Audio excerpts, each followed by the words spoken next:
Livro Palestras Íntimas, São Francisco de Sales. Palestra 8. Da desapropriação. As pequenas afeições do teu e do meu ainda são restos do espírito do mundo, onde não há nada mais precioso do que isso, onde ter muitas coisas próprias e das quais se possa dizer: isto é meu, é a maior felicidade.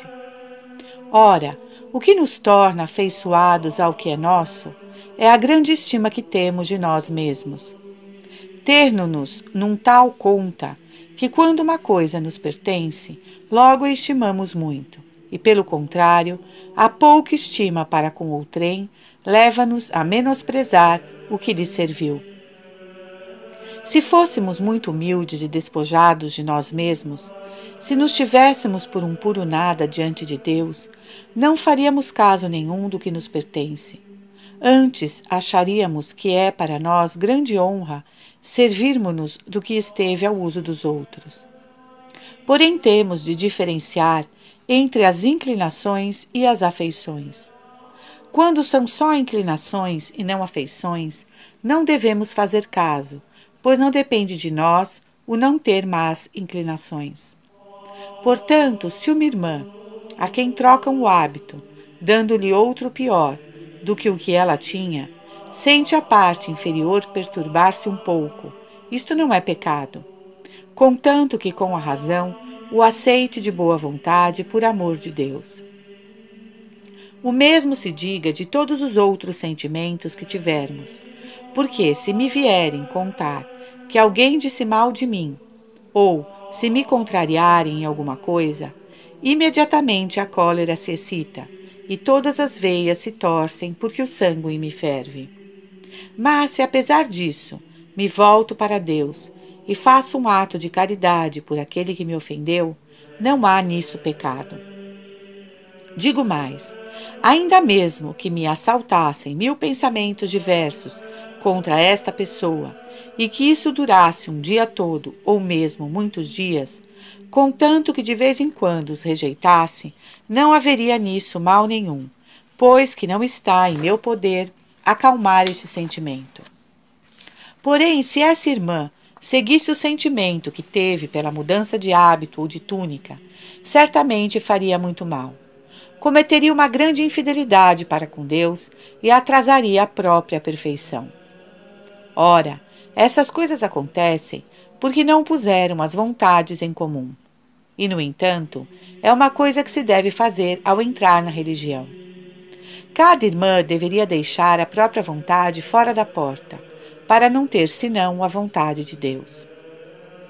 Ditosa aquela que não tivesse outra vontade, senão a da comunidade, e que todos os dias tirasse da bolsa comum o que lhe fosse necessário. É assim que se deve interpretar esta palavra sagrada de Nosso Senhor.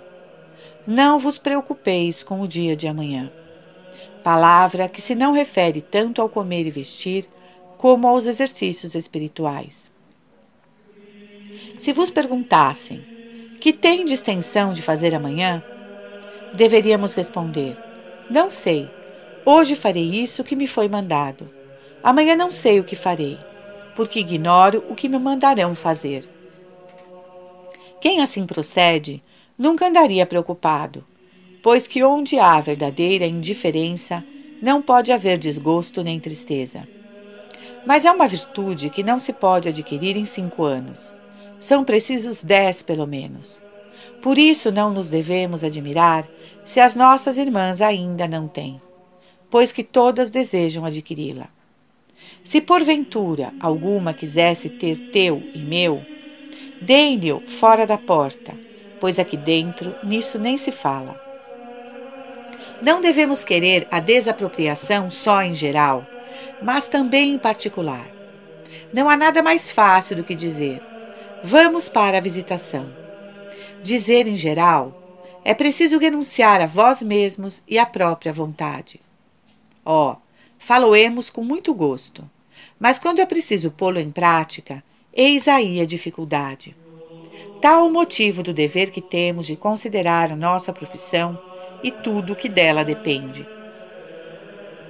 É preciso ter muita cautela para, ao estar agitadas por alguma paixão, não fazer coisa alguma levadas por este movimento. Quando, porém, sucede com coisas pequenas, por exemplo, atirar com uma caneta ou coisa semelhante, levadas por um pouco de mau humor, isto não é matéria de confissão. No entanto, devem dizê-lo à superiora e emendarem-se. Seria de outro modo alimentar voluntariamente a imperfeição. Devem ser tidas em muito apreço as coisas todas do nosso instituto, as ações de mortificação, de piedade, de fervor, que lhes são próprias e os superiores permitem.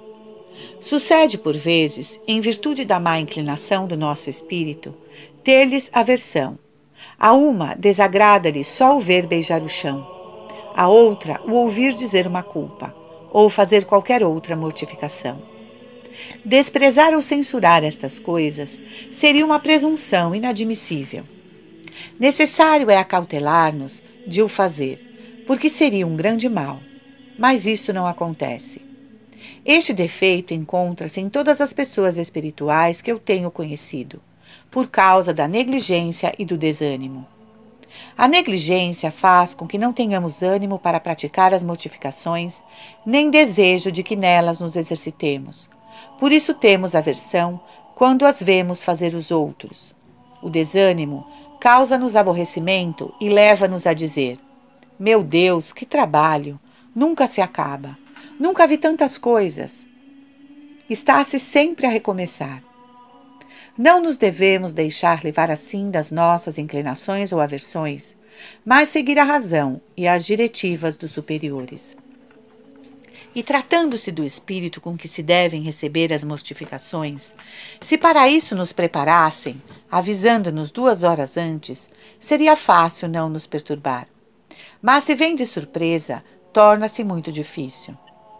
Quando somos nós que escolhemos as mortificações, posto que repugnem a natureza, porque fomos nós a escolhê-las, já não há dificuldade em as fazer, devido à vaidade que delas advém.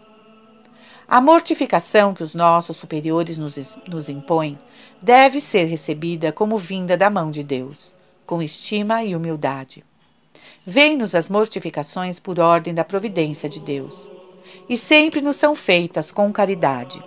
Devemos pelo menos assim o crer, pois não nos compete julgar se procedem de paixão. Mas se acontecer tal coisa, vir-nos ao pensamento, devemos receber isso como uma prova, com doçura e com os olhos em Deus. Ainda que Ele não seja o autor do mal e dessa paixão, porque ela existe, nosso Senhor toma-a com sua mão e coloca-a sobre nós, para nos fazer merecer pelo sofrimento da tribulação. Devemos gostar sumamente de fazer e ver fazer às nossas irmãs tudo o que lhes pode aproveitar e as fazer adiantar na perfeição, tendo essas coisas em grande estima. Pois tais pequenas práticas, ainda que pareçam de pouca importância, são mais úteis do que as grandes. Encontram-se estas raras vezes. As outras são inumeráveis e devem ser feitas cuidadosamente com carinho, como falar baixo, andar sem fazer bulha, andar limpa e convenientemente vestida. Pois se bateis com as portas, ou fazeis barulho ao andar, perturbais a tranquilidade de uma irmã que está talvez em oração. Se andais vestida com as coisas de trás para diante, ou de maneira pouco conveniente ou asseada, dais ocasião a outras a que se ria ou se distraia da presença de Deus, e com isso causai-lhes prejuízo. E assim noutras ocasiões. Isso é mal, pois devemos todas estar no contínuo exercício de caridade e contribuir tanto quanto nos for possível para o bem umas das outras. Porque tudo deve estar em comum, até mesmo nosso Senhor.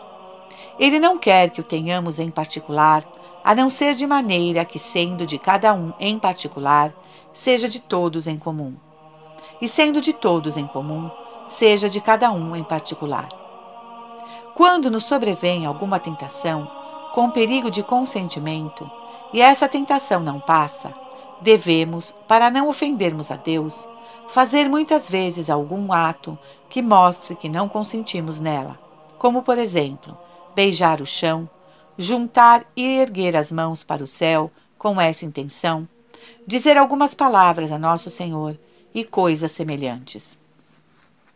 Isso faz com que o espírito fique descansado e tira-nos a dúvida e o receio de ter consentido. Assim, ao fazermos depois o exame, lembrados de ter feito tais coisas, ficamos sossegados acerca disso, tanto quanto o pode ser nesta vida. O desapego autêntico tem 3 graus. É o primeiro, a perfeição do desapego, graças à consideração da sua beleza. O segundo grau é a resolução que se segue à afeição, pois facilmente nos resolvemos a fazer um bem que amamos. O terceiro é a prática, sendo este o mais difícil. São de 3 espécies os bens de que devemos desapegar-nos: bens exteriores, bens do corpo e os bens da alma. Os bens exteriores são todas as coisas que deixamos fora ao entrar na visitação: as casas, os parentes e coisas semelhantes. Para nos desapegarmos de todas essas coisas, é mister entregar tudo nas mãos de Nosso Senhor e depois pedir-lhe a medida do afeto que Ele quer que lhes dediquemos, pois não devemos ficar sem afeições, nem tê-las iguais e indiferentes. Temos de amar os pais, os filhos, e assim cada um segundo o seu grau, pois é a caridade que ordena o nosso afeto. Os segundos bens são os do corpo: a beleza, a saúde e coisas semelhantes, às quais devemos renunciar.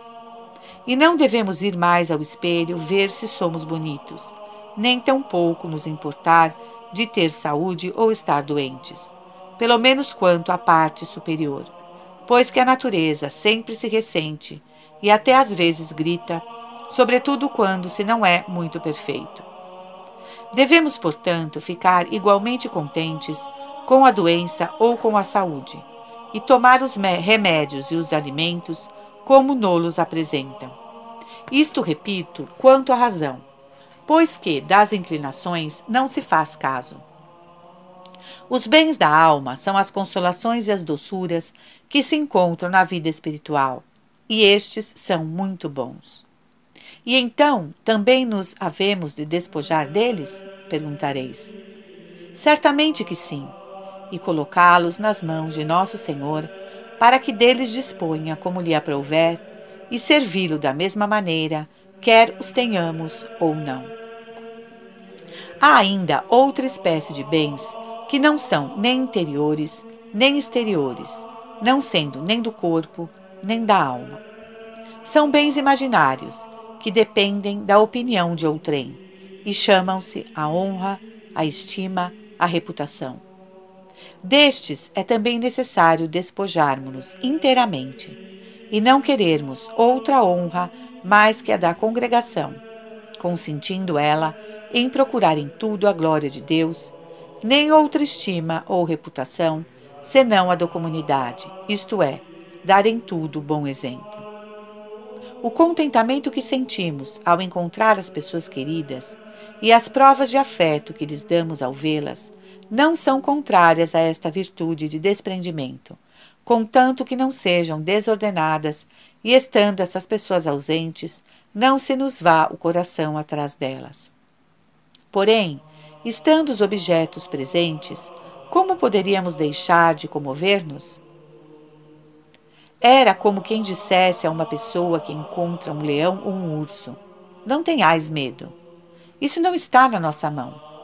Assim também não podemos deixar de sentir alegria e contentamento quando nos encontramos com aqueles que amamos. Tal sentimento é conforme ao beneplácito de Deus, e por isso não é contrário à virtude. Digo mais ainda: desejando eu encontrar-me com uma pessoa para tratar de um assunto útil, de que deve resultar glória para Deus, e essa pessoa estiver impedida de vir, e eu sinta com isso alguma contrariedade, e que procure mesmo, com diligência, remover este impedimento, não falto à virtude do desprendimento, desde que não vá até ao desassossego. Vedes, pois, que a virtude não é tão terrível como se imagina. É um erro de muitos que se entretêm com quimeras e pensam que o caminho do céu é extremamente difícil. Nisto se enganam e fazem muito mal, pois Davi dizia a nosso Senhor que a sua lei era muito suave e fácil, que era mais doce que o mel.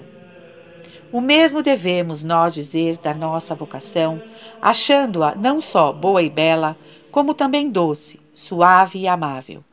Se assim fizermos, observaremos com grande amor tudo o que dela depende. É verdade, minhas queridas filhas, que enquanto tivermos afeto a alguma imperfeição, por pequenas que seja, mesmo só a um pensamento inútil, não poderemos chegar à perfeição. E não podeis calcular o mal que isto faz à alma. Pois se dais ao espírito liberdade para pensar numa coisa inútil, ele depois pensará em coisas más. É, portanto, necessário cortar o mal logo que o vemos, por leve que seja. Também devemos examinar detidamente as nossas afeições para ver se em verdade estão livres, como às vezes nos parece. E dizei-me, quando vos louvam, não dizeis alguma palavra para aumentar esse louvor, ou não o procurais com habilidade, dizendo que já não tendes tão boa memória e já não sabeis falar tão bem como sabíeis? Quem não vê que pretendeis que vos digam que falais muitíssimo bem? Se procurardes no fundo da vossa consciência, talvez encontreis que tendes afeto à vaidade. Podereis também facilmente conhecer se estáis apegadas a alguma coisa, quando não puderdes fazer o que intencionáveis. Porque ele não tendes afeição, ficareis tão sossegada, não a fazendo, como se a tivesseis feito. E pelo contrário, se vos perturbais, é prova que nisso tinhais posto a vossa afeição. Ora, as nossas afeições são tão preciosas e todas devem ser empregadas em amar a Deus. É, pois, preciso ter grande cuidado em não as gastarmos em coisas inúteis. E uma falta, por leve que seja, feita com afeição, é mais contrária à perfeição do que 100 praticadas por inadvertência e sem afeto. Nós devemos um respeito e honra maiores aos nossos superiores do que aos nossos anjos, pois esses são só embaixadores de Deus, e os nossos superiores têm o lugar do próprio Deus. Foi o que nosso Senhor disse falando dos superiores. Quem vos ouve, a mim ouve, e quem vos despreza, a mim despreza. Perguntar-me-eis ainda, se uma irmã não tivesse confiança na superiora, ou ausente está na assistente, para lhe dar conta da sua consciência? A superiora de boa vontade lhe deveria dar licença para se abrir com uma das irmãs, em quem a superiora pensa e essa tal irmã deseja, sem se mostrar de maneira nenhuma contrariada, mas até satisfeita por Deus de tirar esse trabalho. A verdade, porém, é que essa irmã cometeria uma imperfeição muito grande, pois não deve ver na superiora senão Deus, e nas outras irmãs já não está obrigada a isso.